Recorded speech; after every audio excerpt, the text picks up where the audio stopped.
Sobre la antigüedad de Egipto siempre ha habido muchas dudas. Una cosa es la antigüedad que el mundo académico refiere, y esa tiene que ver siempre con el 3000 a.C. El 3000, que es la época en la que se supone que el Alto y el Bajo Egipto se unifican y que aparece el primer gran faraón, que es Menes. Pero las leyendas sobre Egipto siempre nos han hablado de que ha habido cosas anteriores. Lo que pasa es que son cosas anteriores pues que tienen que ver con cosas que hoy día pues, podrían parecer un poco de frikis. Y tendríamos que empezar a hablar de atlantes, y tendríamos que empezar a hablar de extraterrestres y de cosas así. Entonces, como son cosas que no son muy serias, pues mejor no hablamos de ellas y tal. Pero vamos a hablar de ellas. El comienzo de la civilización occidental se dice casi por convención que se produjo en Grecia. Mentira. Los mismos griegos decían desde el principio que el origen de todo lo que era Grecia se lo debían a Egipto. El origen de sus dioses, el origen de su arquitectura, de toda su cultura, de su filosofía, todo procedía de Egipto. Los mismos griegos lo decían. Pero sin embargo nosotros como occidentales hemos establecido que Grecia es el origen de nuestra civilización. Hay muchísima información que nos habla de ese otro Egipto. De un Egipto que no es académico, que no es científico, pero que nos da posibilidades de pensamiento bastante curiosas, sobre todo con temas de que cuando cambiamos la antigüedad de algo, cambia radicalmente la historia planetaria. Porque si pensamos que en Egipto hace miles de años ya había civilizaciones realmente inteligentes sobre sus tierras, pues resulta que la historia del planeta cambia radicalmente y todo lo que pensábamos se vuelve distinto. El periodo neolítico ya Egipto sobre el 5000 a.C., el neolítico. Teóricamente Egipto siempre ha tenido dos zonas, el Alto y el Bajo Egipto. Sin embargo, a pesar de que las informaciones, digamos, académicas y oficiales son uniformes, siempre hay anomalías, es decir, cosas que nos hacen pensar que la historia fue de otra manera. Y son anomalías que están tanto en piedra, como en papiros, como en construcciones. Los egipcios, esta imagen es de una peli que se llama Stargate. No sé si os suena. Sí, la he visto varias veces. Pues Stargate, a pesar de sus cosas que las tiene, pero refleja algo bastante parecido a lo que pudo ser. Para los egipcios, ellos hablaban de un tiempo anterior al tiempo, y ellos lo denominaban Tercepi. Era el tiempo primero, el tiempo donde los hombres todavía no existían, o existían pero de una manera primitiva, y donde en Egipto vivían otro tipo de seres, unos seres distintos, y unos seres que los gobernaban. Era el tiempo en que los dioses convivían con nosotros como humanos, y pongo nosotros como humanos, pero bueno, nosotros en el fondo también somos ellos, ¿no? Cuando hablo de Neteru, explora lo que significa es dioses. En realidad, en muchos jeroglíficos aparece sobre todo Neter, que es el masculino singular, ¿no?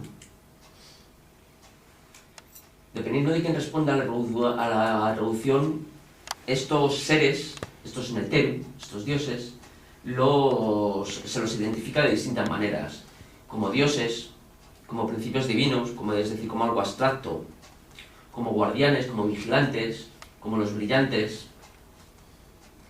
y hay que los identifica como los Elohim y los Nephilim en la tradición hebrea.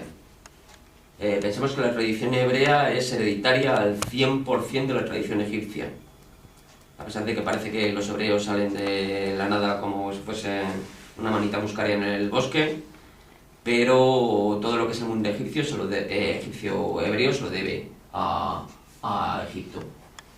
Todas estas denominaciones corresponden a los mismos seres. Es como si hubiésemos nosotros llegado a una isla de Borneo, por ejemplo, en el siglo XIX, donde solo había personajes primitivos recogiendo bayas de los árboles, y llegásemos nosotros, seres occidentales, inteligentes, tecnológicos, y colonizásemos la zona, ¿no?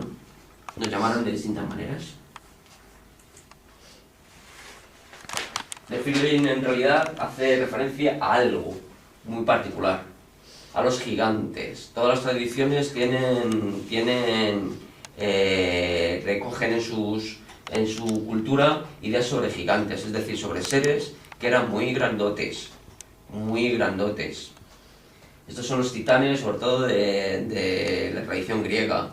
Todas las luchas, la titaromaquia griega hace referencia a la lucha de estos dioses. España o la península ibérica es un lugar donde los gigantes prodigaron de manera escandalosa. En Francia también.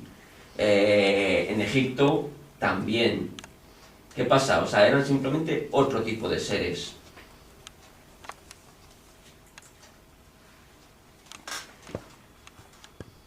Y aquí empezamos ya un poco con las relaciones. Los egipcios llamaban tierra de Senar a una tierra que es la que nosotros conocemos como Sumer, ¿no? Y era la que ellos llamaban explícitamente como la tierra de los vigilantes, es decir, de los seres estos, que son los que en los textos bíblicos se los llama Elohim. Elohim es un plural. Cuando en la Biblia se habla de Elohim, nosotros lo entendemos como si fuese un símil de Dios. Sin embargo, no es Dios, es dioses. Eran los Elohim. Quiere decir que a Egipto llegaron estos dioses desde Sumer. Egipto, la zona geográfica de Egipto, el nombre más antiguo de Egipto es el de Kemet. Es el nombre real y es el nombre con el que se conocía Egipto durante miles de años. Egipto es una manera de nombrarlo relativamente moderna. Bueno, relativamente moderna, no muy moderna. Se la conocía directamente como la Tierra Negra, ¿no? Quizás por el tema del Nilo.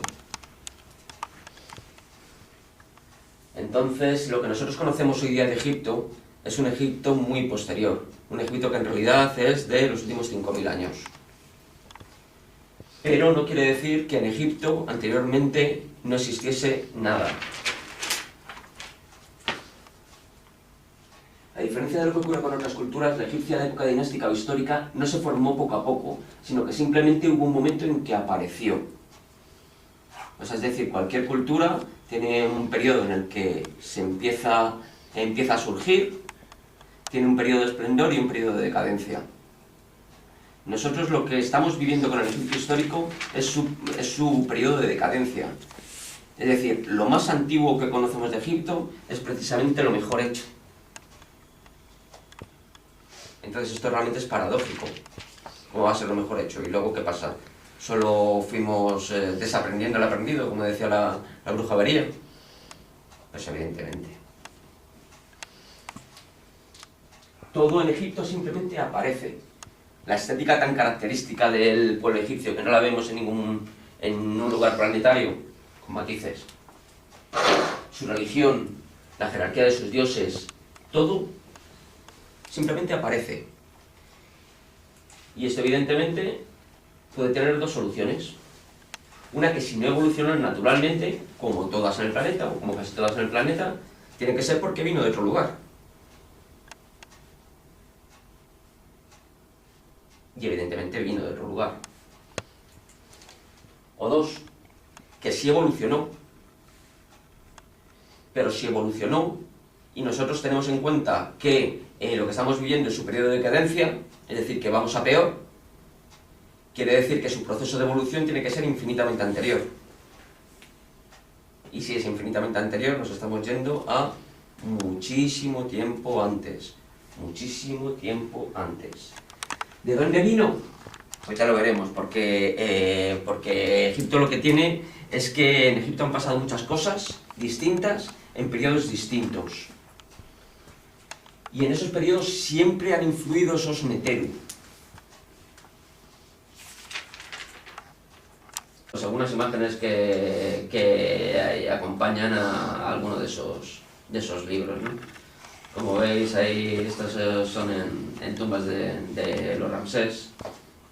Parece que están ahí con escafandras.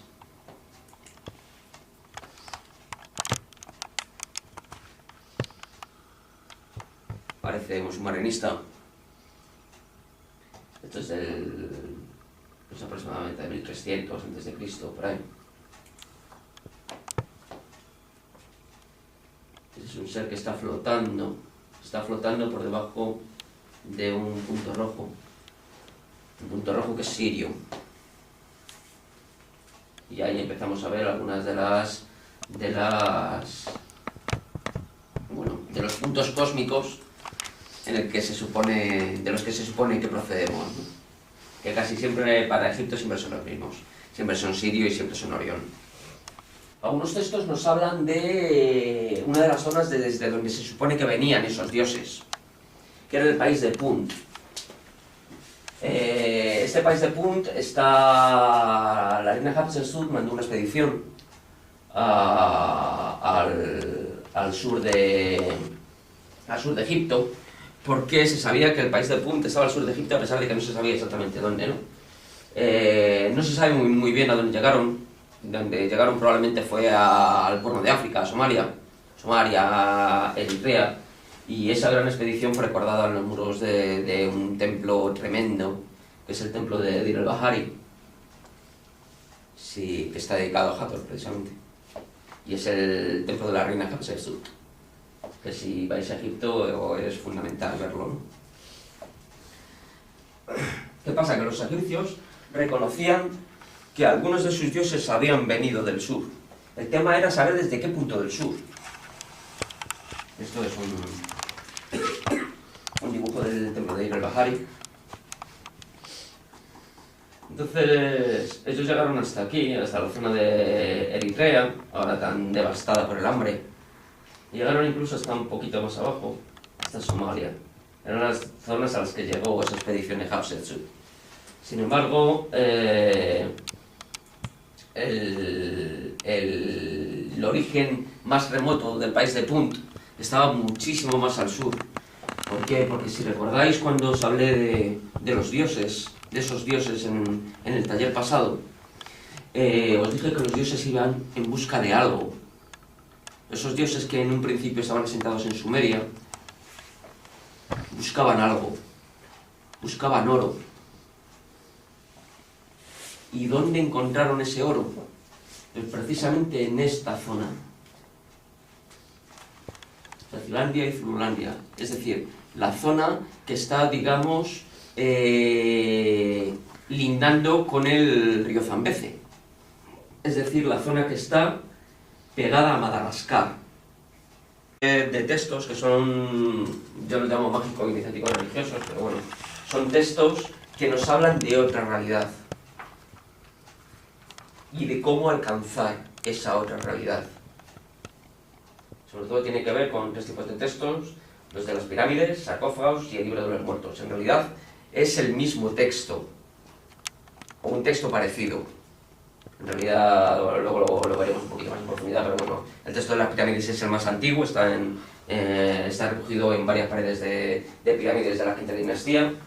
Los textos de los sarcófagos es una traducción más o menos de algunas partes de los textos de las pirámides sobre sarcófagos del Imperio Nuevo, es decir, entre el 1500, 1300 a.C., y el libro de los muertos es todavía un resumen todavía mayor de los textos de los sarcófagos, con la cosa de que ya están escritos en papiro, y sobre todo con una gran diferencia.